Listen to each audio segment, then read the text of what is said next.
Bom dia, graça, paz e misericórdia da parte do nosso Senhor e Salvador Jesus Cristo. No projeto Leia a Bíblia Comigo, hoje, dia 29 de junho, sábado, nos encontramos na carta de Efésios do apóstolo Paulo, à cidade de Éfeso. Capítulo 4 vai falar sobre unidade da fé, vai falar sobre os dons, a vocação, a chamada, né? Vai falar sobre a responsabilidade que temos de andar em santidade, nos exortando a andar em santidade. Então vamos à leitura? Diz o texto sagrado: rogo-vos, pois, eu, o prisioneiro no Senhor, que andeis de modo digno da vocação a que fostes chamados. Esse é um capítulo para crentes, para pessoas que já aceitaram Jesus como Senhor e Salvador. Versículo 2: com toda a humildade e mansidão, com longanimidade, suportando-vos uns aos outros em amor,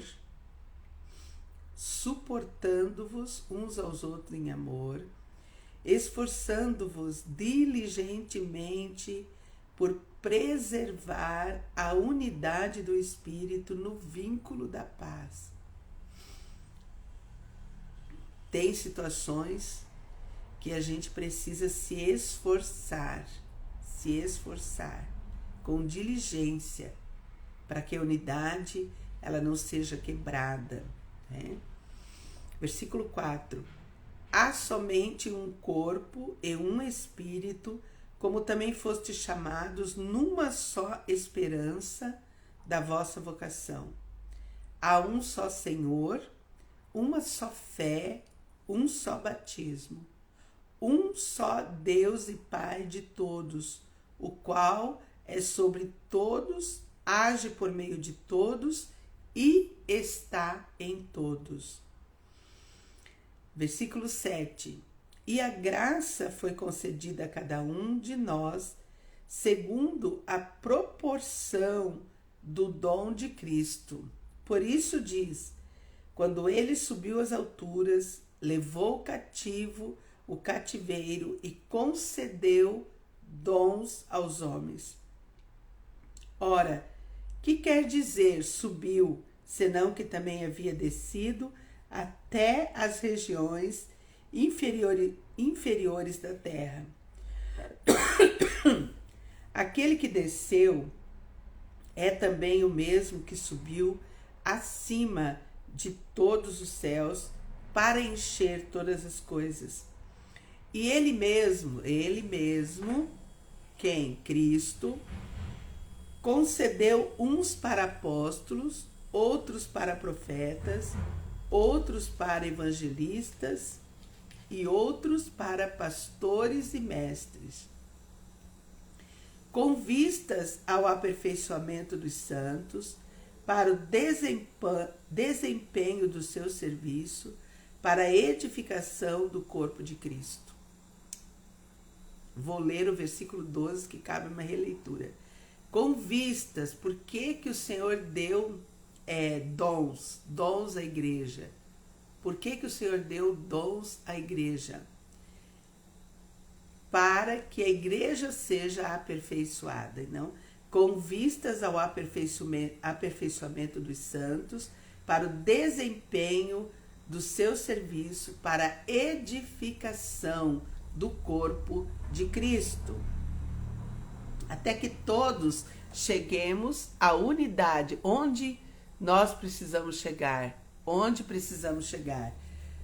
Até que todos cheguemos à unidade da fé e do pleno conhecimento do Filho de Deus, à perfeita varonilidade, à medida da estatura da plenitude de Cristo, para que não mais sejamos como meninos, agitados de um lado para o outro e levados ao redor por todo o vento de doutrina, pela artimanha dos homens, pela astúcia com que induzem ao erro.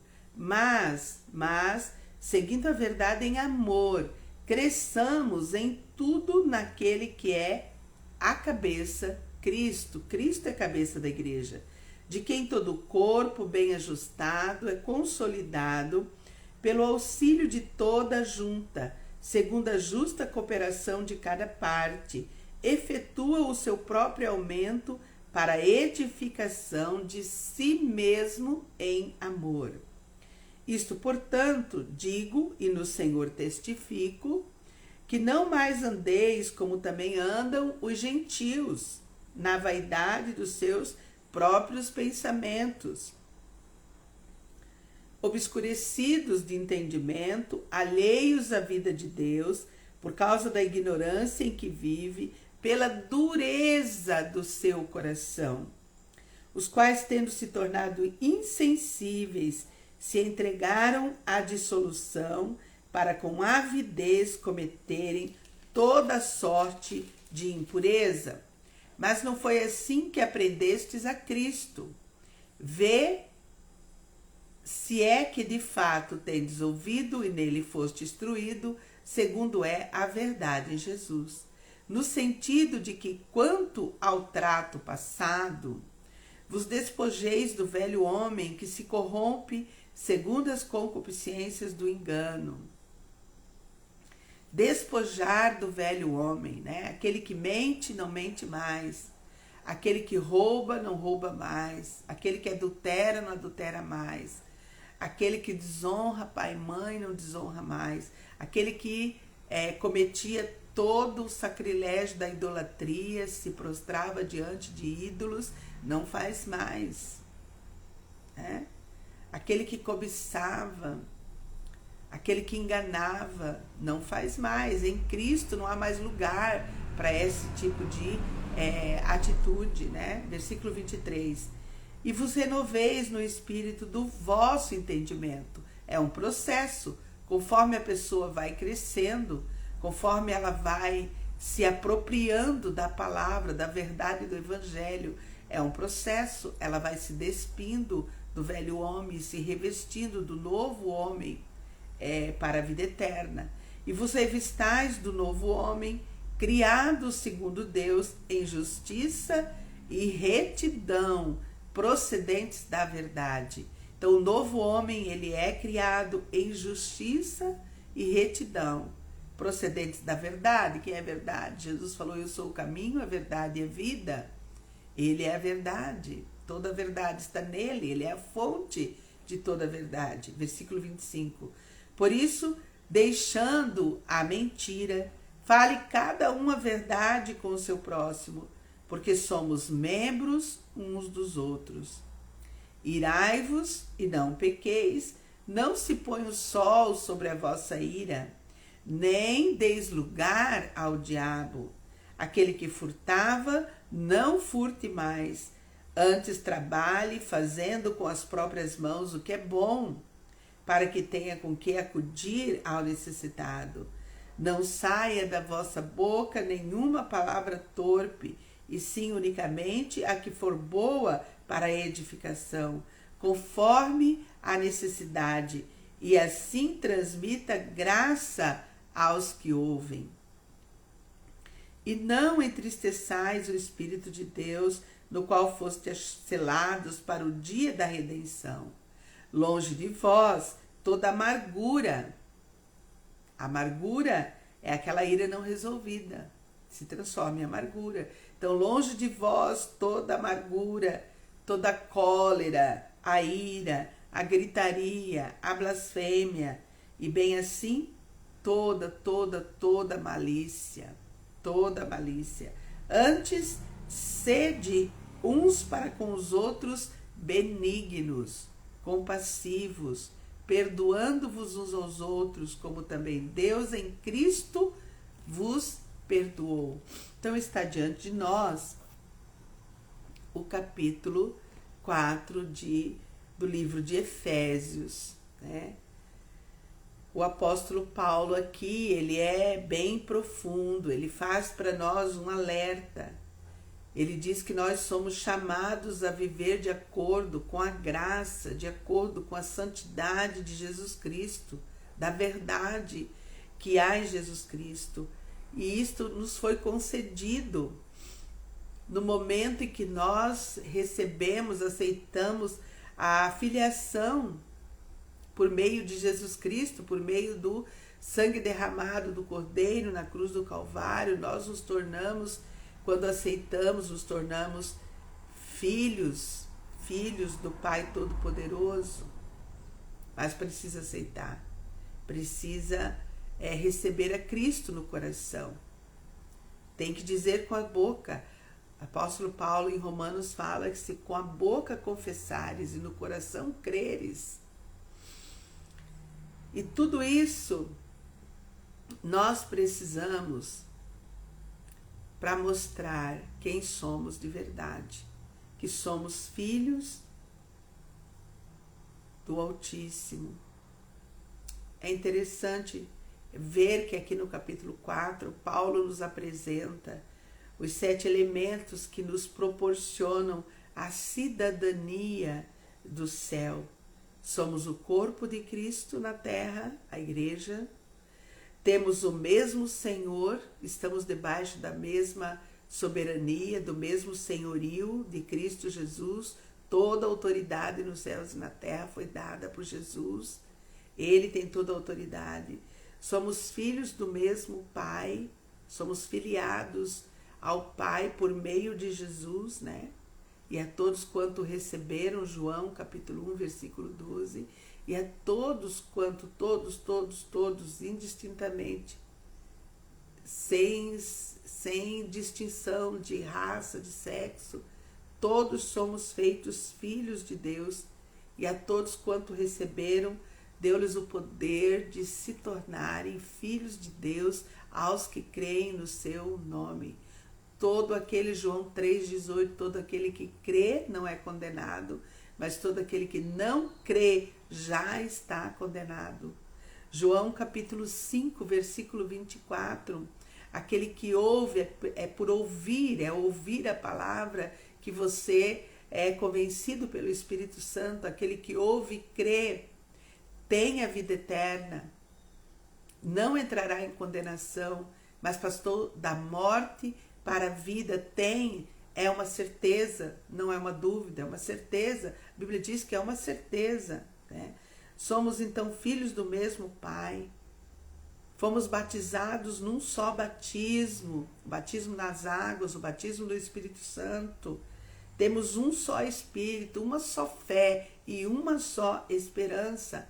Esses são elementos que nos colocam como cidadãos dos céus, como filhos amados do Pai, do Deus Altíssimo. E assim, nessa medida, desta maneira, desta forma, todos nós temos uma função a desempenhar para o bem do corpo de Cristo, para o bem da igreja. Enquanto na terra, a igreja tem uma missão. Foi dada à igreja a sentença, a execução de luz e trevas. Foi dada à igreja. A igreja, quando concorda na terra, quando ela ora concordando, ela liga no céu e desliga das trevas e liga no céu. Todo aquele que está perdido, que vem até Jesus, a igreja tem a autoridade de ligar e desligar. É a igreja, é o corpo de Cristo. E todos nós temos essa função para desempenhar, de ligar e desligar. Ligar no mundo da luz, ligar nos céus e desligar do mundo das trevas. Para que todos possam ser aperfeiçoados, para que todos cheguem à unidade da perfeição de Cristo. Dos versos 18 a 24, nós temos Paulo relatando para nós as características de uma vida totalmente afastada de Deus. Uma vida onde não há ação do Espírito Santo é uma pessoa totalmente ignorante, sem conhecimento da verdade. A pessoa que está longe de Deus, a pessoa que não é filiada, a pessoa que não tem a filiação, que não recebeu Jesus, ele é totalmente ignorante, ele é sem conhecimento. Ele tem um coração obstinado, é uma pessoa endurecida, é uma pessoa insensível com as coisas espirituais. Por quê? Porque o Deus desse século cega o entendimento. E quando a gente tem uma pessoa nessa situação, dessa forma, obstinada, ignorante, insensível às coisas espirituais, precisa pedir a Deus, precisa orar por essa pessoa, precisa batalhar no mundo espiritual pela vida dessa pessoa, para que Satanás solte a mente dessa pessoa, para que haja oportunidade do Espírito Santo revelar a verdade para essa pessoa. Mas precisamos batalhar por esta pessoa. Mas é o contrário, aquele que tem Jesus, aquele que recebe Jesus, aquele que recebe a Cristo como seu Salvador, não só Salvador, mas também como seu Senhor. Ele torna-se discípulo de Cristo, ele torna-se instruído nas verdades da palavra do Senhor, ele torna-se cheio de sabedoria, ele é revestido da vida de Cristo nele, revestido de toda a perfeição de Cristo, né? Porque Cristo é a fonte de toda a verdade. Então, essa pessoa que recebe Jesus no seu coração, ela é revestida das verdades por meio do Espírito Santo de Deus, que nos revela todas as coisas e nos instrui. E isso acontece, é um processo de santificação, é um processo, acontece pela renovação contínua da nossa mente, que o Espírito Santo nos promove. É possível viver essa nova vida. E Paulo diz isso. Paulo diz, olha, despojai-vos do velho homem, despojai-vos dos trajes imundos do mundo e se revistam dos trajes limpos. E como que se processa isso, né?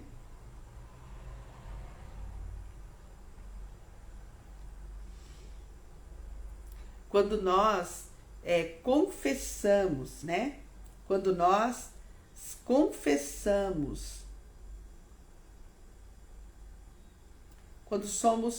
quando confessamos os nossos pecados, quando há arrependimento, nós nos revestimos do novo homem. Só tem uma maneira de se revestir de Cristo, é se arrepender dos pecados, de toda essa lista que Paulo disse para nós aqui, da mentira, do roubo, da ira, da amargura, das palavras torpes, de toda essa lista de pecados que há aqui, precisam ser abandonados. Provérbios vai falar, olha, aquele que confessa e abandona alcança misericórdia, mas aquele que encobre a sua transgressão, aquele que encobre o seu pecado, aquele que não confessa o seu pecado, não prospera. Não prospera. Então não é só receber a Jesus como Senhor, como Salvador, mas é receber Jesus como Senhor, é entregar para Ele o senhorio da sua vida, é se revestir, é limpar o coração de todo o pecado, é se arrepender de todo o pecado, confessar todo o pecado. E aí entregar na cruz de Cristo, onde o mal para. Onde o mal para. Precisa olhar para dentro de si mesmo, refletir e ver qual é o caminho. Eu gosto muito do salmista Davi. Quando o salmista Davi faz a oração, ele diz, olha, sonda-me, Senhor, vê se há em mim algum caminho mau. Então, diante da verdade do Evangelho diante de Jesus Cristo, é preciso olhar para dentro de si, confessar os seus pecados, se arrepender genuinamente e entregar na cruz de Cristo onde todo o mal para. E aí a gente vai poder viver essa nova vida que o apóstolo Paulo está falando aqui no capítulo 4, revestidos da verdade do Cristo ressurreto, revestidos da verdade do Senhor, da santidade de vida. Viver uma vida que agrada a Deus, não uma vida que entristeça o Espírito Santo. Não podemos entristecer o Espírito Santo. E como é que a gente entristece o Espírito Santo? Quando nós pecamos, nós quebramos a comunhão com Ele. Porque não há comunhão entre trevas e luz. E todas as vezes que nós pecamos, o Espírito Santo se entristece, se afasta de nós. Porque Ele não pode, Ele é tão santo que Ele não pode contemplar o pecado. Até o momento em que nós, constrangidos pelo pecado, nos arrependemos. E aí então somos restaurados depois da confissão do pecado. Todas as vezes que nós confessamos os nossos pecados, os nossos males, nós somos restaurados à comunhão com o Senhor. Mas quando nós escondemos o nosso pecado, né? Aquele que encobre a sua transgressão não prospera. Não há prosperidade em nós quando nós encobrimos a nossa transgressão. Mas aquele que confessa e abandona alcança misericórdia e tem uma vida próspera na presença do Senhor. Que Deus nos ajude e nos abençoe a compreender essas verdades tão essenciais para a vida cristã. Que possamos verdadeiramente compreender com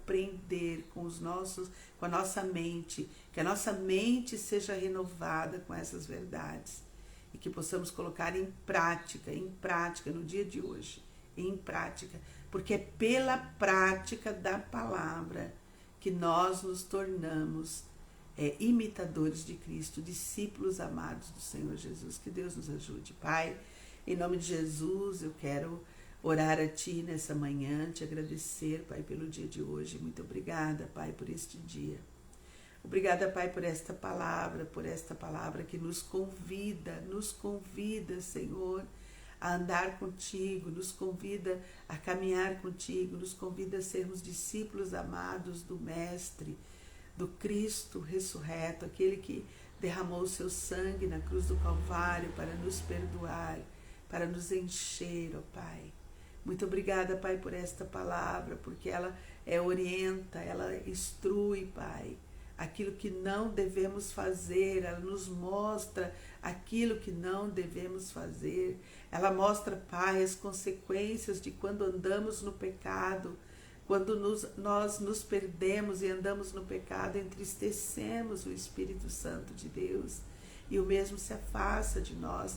Pai, nos leva à comunhão plena com a Tua vontade, Pai. Nos leva, Pai, nos conduz à comunhão nessa manhã, Pai.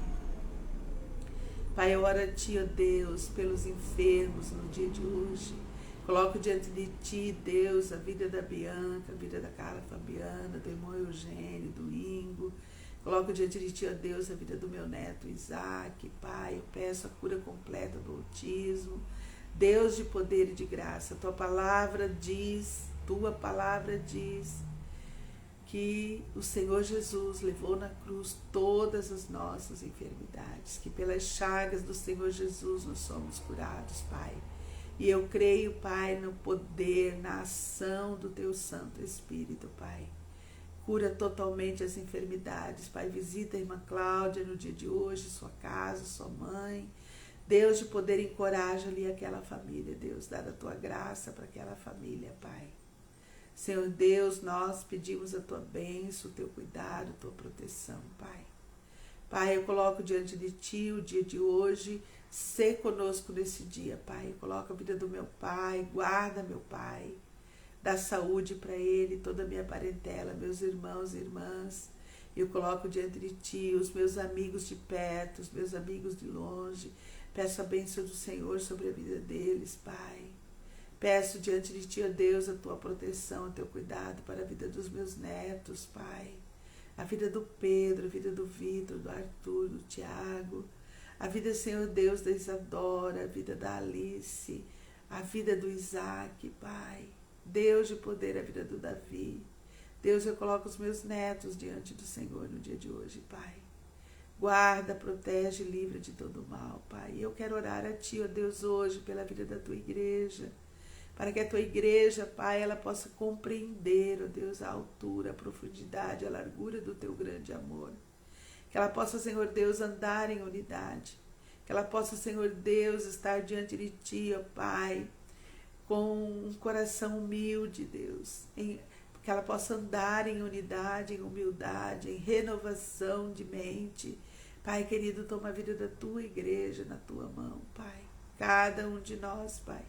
Que possamos, Paizinho querido, andarmos juntos na mesma fé, num só batismo, numa só esperança. Pai, em nome de Jesus, porque o Senhor tem uma missão para nós. Então, Paizinho querido, nos dá autoridade, Pai. Nos dá santidade. Promove em nós a santidade de vida, Pai. Promove em nós, ó Pai, o ardor. Promove em nós o ardor de andarmos em unidade, o ardor de andarmos, Pai, revestidos do novo homem, deixando para trás as coisas do velho homem, Pai. Os trajes imundos, ó Pai, do pecado, e limpando o nosso coração, para andarmos segundo o Teu coração. Pai, nos ajuda a andar segundo o Teu coração, segundo as verdades da Tua palavra, Pai, porque é isso que a Tua palavra diz.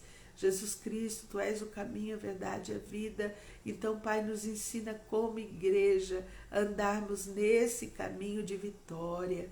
Nos ensina como igreja, Pai, a andarmos em unidade.